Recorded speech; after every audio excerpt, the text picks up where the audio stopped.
Broadcasting from the business capital of the world, this is the Podcast Business News Network. I'm grateful to learn that people are finally picking up on this whole energy thing. What's going on around them? There's something in the air. A lot of people are just thirsty to learn how their life can be moved forward, how to feel unstuck and all of that. One of those ways is with somebody to holistically coach you along, but also help you in a spiritual awakening. Maybe you've had one. Maybe you're not sure. What does it even mean? She's here to help us all out. Her name is Tracy Makarenko, and she joins us today. Welcome. How are you? Good. How are you doing, Steve? Very well. I'm intrigued about this spiritual awakening. Before we even get to that, tell me about your credentials, your background. You're a healer, but how do you do that? I do it in a lot of different ways. When I had my spiritual awakening about 20 plus years ago, I just realized how much I love doing this work and helping people. You know, like when you wake up yourself, you want to run out on the streets and yell and scream and tell everybody how cool this is. So I started off with breath work, and then I added Reiki to my practice when I finally agreed to open a practice. And I'll say agreed to because spirit was guiding me. It wasn't something I really wanted to do, was step into that world fully. But now my practice looks very different. I do hands-on healing. I do that in person and long distance, and that includes cranial sacral therapy, visceral manipulation, brain therapy, the Reiki. I do shamanic healing. I also separately do holistic life coaching. So if you're not into the touchy stuff and you just want to work on your brain part, I'm there for that. Which isn't just the case. It's always a whole full body spiritual awakening. And I do workshops. So I teach Reiki. I'm doing one of those this weekend. I have a monthly new moon women's circle that I offer and other workshops. And you can find all that on my website. So I want to go back to now the spiritual awakening. Would you say through that you discovered your life's purpose? Yes. Okay. Yes. Now let's go. I kind of reverse engineered this. Now I'm going back to the spiritual awakening.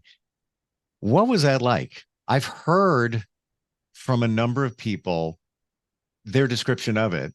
All of them are convinced that's what it was. All have a different story. What's your story? And what did you feel? How long did it last? All of that. Yeah. So in my family, we've always been a bit intuitive. And a lot of times for most people, that is their awakening. All of a sudden, there's coincidences they can't, put under the carpet anymore. But for me, my spiritual awakening was more coming out of like a mundane life. So, you're just going through your life every day doing the same things. At the time, I had a 2 and a 4 year old, get them up, get them fed, take care of them for the day, get things ready. If I had time, I got to go out and do my exercises. I used to cycle a lot. And I just thought, oh my God, there's got to be more to life than this. Like, I just can't keep doing this day in, day out. And I think when you start asking those deeper questions, why am I here? What's my purpose? It starts showing up in your life. And so you might pick up a book and read something and go, oh, geez, what's that all about? And it kind of, that awakening, it intrigues you, you're enlightened. Or you talk to somebody, or, there's a lot of different ways that this kind of occurs. For me, I guess the big part of my awakening was I was just in a really not a great state. We'd done a lot of moving from Canada to the United States to Brazil, and then we came back to Canada, all within about a 9-year period. And I just kind of had a little bit of a breakdown. I was finally in a safe location where I didn't have to try and figure things out anymore. I was back in my hometown. I had friends and family supporting me. And I just kind of like fell apart for a little bit. And I had to figure out how to get out of that hole. And I was introduced to breath work, and I thought, oh, sure, let's go see what breathing's all about, kind of half laughing about this thing. And I walked out of that 2-day weekend workshop like floating, and my mind was just like Hmm. so happy. And I just couldn't believe how breath opened up pieces inside of me that were like so tight. It just kind of shattered a little bit. So, yeah, it was Wow. just miraculous. Yeah. Just from a breath work seminar, that was, were you already feeling like you're on the path to something? And then that was the kind of blew it all up for you? Yeah, absolutely. Like I said, you pick up that book, Wayne Dyer had a lot of great books back in the early 2000s. I was kind of getting into reading that. I started my meditation practice just Hmm. because my brain felt like it needed a little bit of silence, and I heard this was a good thing. Started yoga. So there was a lot of things that was taking me from like I wrote a book. It's called Moving from the Outside In, and it is just about that. It was, moving from all that stuff that keeps us busy during the day and moving inside to that quieter place where you get to sit with yourself and realize, well, that's not who I am. I'm doing that because this is the way I need to behave here or here or here. From that moment where you were walking on air, walking out of the breath work lesson. By the way, side note here, that kind of happened for me too. Oh, I'd love to hear it. I'd love Yeah, to hear. real briefly. Um, I had always been I've always helped others market metaphysical stuff. And I kind of knew what these things were. Well, what's a chakra, what's Reiki, all of that. This is going back like a decade and a half at least. I mean, I've worked with people who are very intuitive, and that's their career, and they're very visible from 25 years ago. But it was only until I really needed it, a little over 3 years ago, where now I paid attention to it. And instead of skipping the stone on top of the water, I jumped into the water. And it was just about 2 years ago. A friend invited me to a cacao ceremony, and Mm, that uses uh, pure chocolate from the tropical rainforest, Costa Rica, highest amount of magnesium of anything on the planet. And they hit a sound bowl to kick the thing off. I've never been in the presence of one. It was like, it was just one note. I'm like, oh, that's what that's about. And then we did a breath exercise, 15 people. It was about 15 minutes. I don't know what went on. And of course, the chocolate has euphoric properties, but I don't think it had anything to do with the chocolate. The breath work. And they told us, think about something you want to improve. All 15 people, and myself included, were all crying at the end of it. It was unbelievable. yeah. And that's where I realized the power of the breath work, what this can do. So I get what you're saying, that the whole spiritual awakening. And I was wondering what you're going to say, whether it was going to be uh, a night shift, a complete, oh my gosh, what the heck is going on? Because I've heard that from people where some have told me that a spiritual awakening for them lasted a year, wasn't pleasant, wasn't pleasant. But it was fantastic when it all kind of transitioned out. Did you ever hear stories like that as well? Oh, that's I think everyone's story typically if they're doing it right. Like I mean, this is work. Awakening is not easy. So I mean, the weekend workshop I was on, the theme was forgiveness. So you Ah, can imagine what that was like, a whole weekend of having to forgive not only people but yourself. Like I was on the floor on a ball crying. Absolutely, it's hard work. And I would say like 10 solid years of hard work I've gone through just healing different parts of me. And I mean, the show definitely not long enough to go through all of that. But um, there are easier ways to get into this. I mean, some people have to have that near-death experience, and all of a sudden they're like, oh my God, I need to wake up and change my life. I can't keep Hmm. going this way. Like, I don't suggest you do it that way. It's not the best way to do it. I've had I've had clients who've had, I used to do a Ask the Expert thing in the newspaper, and they'd have my ad on their fridge for, 3 years, and then they'd be in like the second or third car accident or something else happened to them, and they're like, okay, I need to finally call you and come see you. I've been putting this off too long. So, no, I'd rather people come see me when they Hmm. feel that initial urge so they don't have to go through something more difficult. Sure.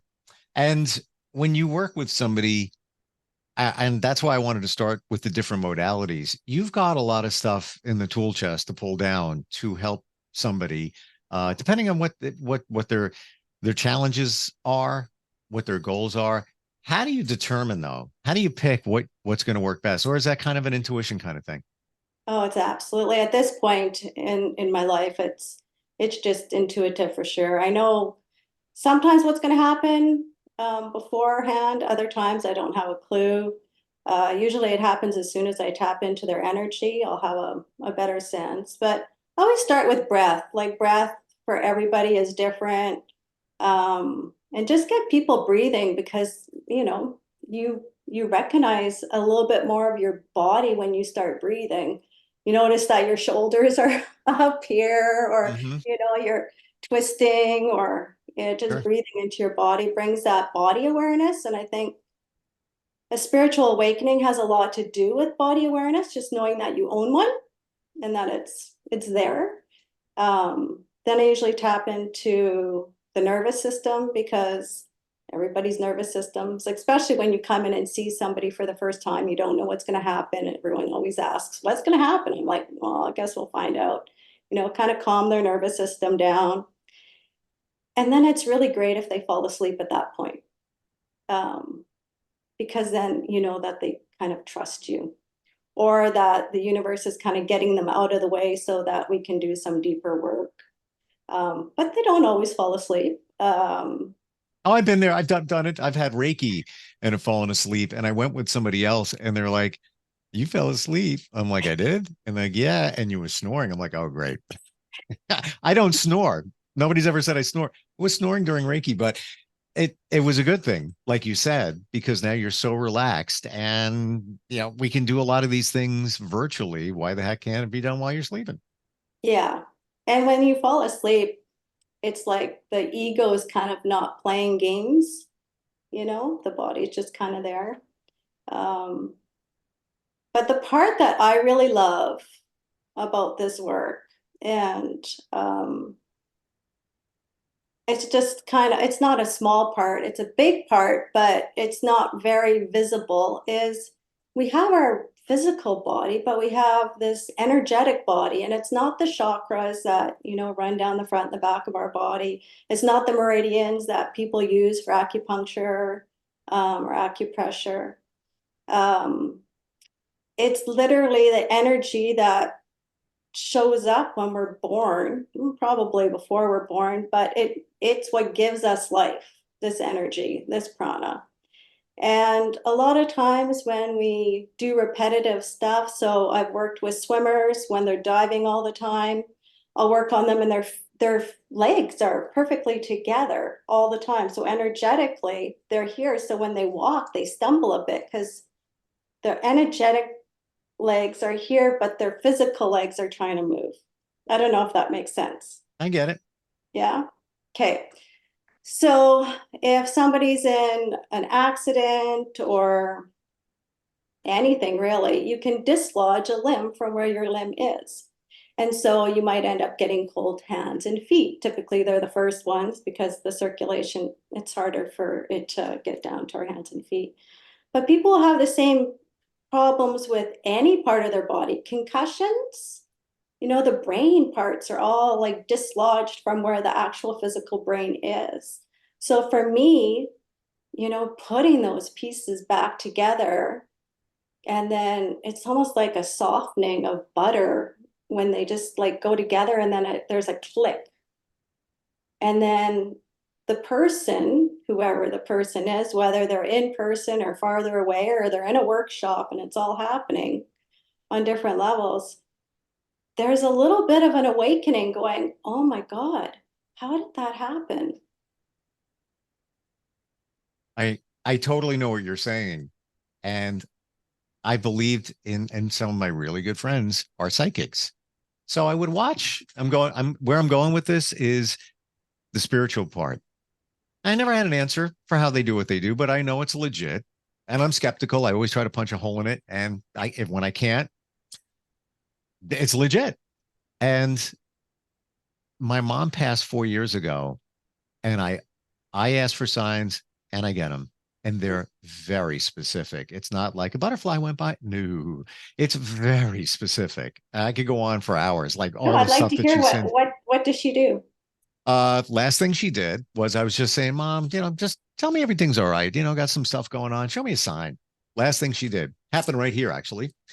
I order a new internet package. And I said, listen, can you do anything on the price? And they said, yeah, we can take you down $100 and give you 100 meg of speed more. I'm like, fantastic. They show up, drop off the modem, they leave. So I got to hook it up to everything, flip it over, and there's an automatically generated password. It's on a sticker. They put it on the bottom. The password is 4 digits dash Rose dash 2 digits. Rose is my mom. Wow. And I'll keep this very short, but it freaks me out. So I start looking at the digits and I'm trying to play, and I have it on the wall right here. I try to play with them. I'm like, what's going on? They always come out to 7 and 11. 7 and 11. I add them up, I move them around. What is that about? Got nothing. Mention it to my daughter who's 15. I'm like, what is this? And I think she's into it if she's got something. She goes, you ever think about your dad? I'm like, no, didn't think of that. My dad passed when I was 21. So I don't remember a lot of the stuff. So I looked into it. He died on 7/11. He was born on 3/4 at the mob. And I talked to another psychic and they said, yeah, you know what? Your parents got divorced when you were young. It means that mom and dad are together and they're watching it. Freaky thing 12 days ago. So put this aside. Yeah, month went by. New Year's Eve, reach into a drawer. I'm like, yeah, I'm dressed up. Let me, I'm going to wear a nice watch. Oh, that's my father's watch. Never wore the thing. Never wore it. Put it on. Why not? I look at it. I'm like, oh, okay, cool. Hey, it's still running. Ah, interesting. It was 7/11 when I put it on Oh PM, my New God. Year's Eve. But wait, Oh, there's more. the watch said 7/11. It wasn't running. I looked at it at 7:30. It still said 7/11. I don't know what the references are, but that keeps coming up for me. Eventually, yes, I played the numbers in the lottery multiple times, haven't won yet, but um, to me, that says that spirit is always around us. And that kind of refocused my thinking to what you said. And I believe I'm getting this from you, that we are spiritual beings in just a human vessel. This is a container. Yeah. The spirit is there and it lives on whether you're here or not. It's always around you. And that's, from psychics, from, my mom's messages and all of that. That was my validation. Yeah. Okay. Now I got it. It's not the other way around. It's not, humans who have spirituality, it's the other way. Is that in line with what you think? Yeah, and I mean, people say it all the time. We're a spiritual being having a human experience, right? Right. Human Right. experience is the physical body. Um, but the more we keep our physical and energetic bodies in alignment, you know, you typically can't really do it on your own. It's not terribly easy to keep those in alignment on your own. And we do things to try and do that. You know, we go to the chiropractor to try and make that feel right, but it's the energetic physical body that's disconnected, not the bones necessarily in the spine. So, yeah, where was I going with Well, this? even to your point, we'll go to a traditional doctor or chiropractor or whatever, but many of us don't realize there's more going on energetically that's causing us to have to go to medical doctors and all of that. But we don't know. We don't pick up on that, most of us. Well, I mean, I still see my medical doctor, don't get me wrong. I think Oh, there's sure. something about that, but I'm finding they have less and less answers for me. As I move up the spiritual ladder and my awakening goes on, like last year, my life was mundane. Was I still awake? Absolutely. But it was mundane at my spiritual level. So, I mean, things like that also happen. You still want more. You're asking that question again. Okay, is there more for me? And then, all of a sudden you're doing a podcast show and you're like, ooh, yay, this is exciting. Like whatever it is. For me, that's the Sure. exciting part right now. But uh, I feel that the spirit part keeps taking you somewhere else. It's not the physical part, it's the spiritual part. Yep. Yep. And it's so wild when you tap into it and you realize it that there's something more. There's something more for me. When you work with people, Tracy, how does it work? Starts with a conversation, they tell you their story because everybody's got a story, and then you kind of decide if it's a right fit and what might work. No, if people find me, I figure it's a right fit. I've been doing this long enough that years ago I decided that I wasn't attracting people that didn't need my help. Or people that would come in and question it. It's like, you know what, you can go question someone else. I want people who are, and I'm not saying question it to a point of have questions and want answers, but people are like, do you really think you can do anything? What are your credentials? I'm like, oh, like I want people who want to come work with me. So Sure. when people find me, no matter what, I work with them because I just feel that's what I've attracted. And this whole thing about spirituality, we get into that whole manifesting or creative abundance and deciding what you want, how you're going to move forward with some of that. But no, they Mm, come in and sometimes we have a conversation and sometimes we get just like right into it. I don't very often do like, those 15 minutes, let's get together and see how we fit. I usually just like jumping in. mm, Just want to jump in. I just want to help you. I just want to see what's going on. Whether it's a physical problem, which is what people typically come in for. They have a concussion or a whiplash, or they're having problems with their organs, digestion or whatever it is. Sometimes it's just like anxiety or depression, but that's not the baseline of what's going on with people. They're not paying attention to their emotions.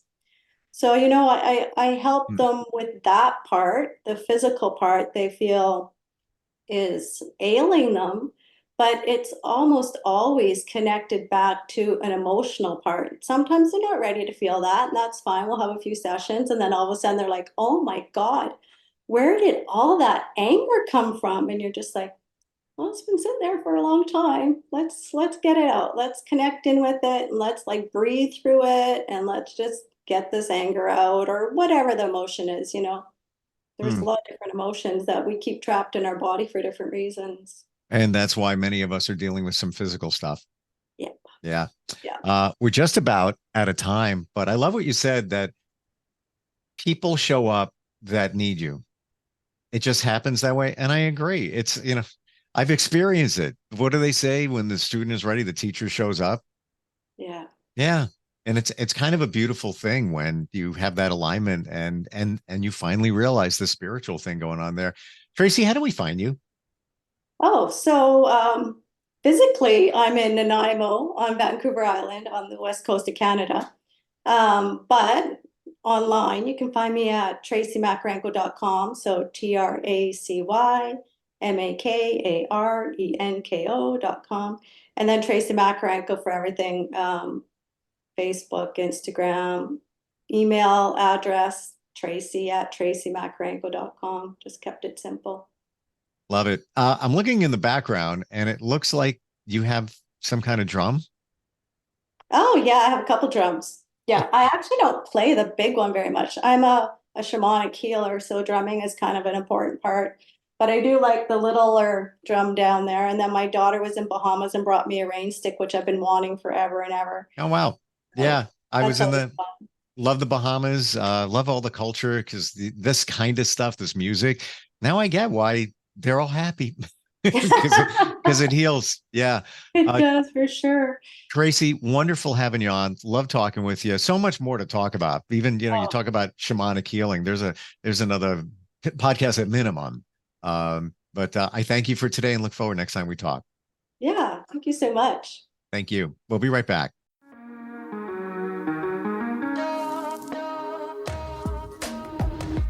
Broadcasting from the business capital of the world, this is the Podcast Business News Network.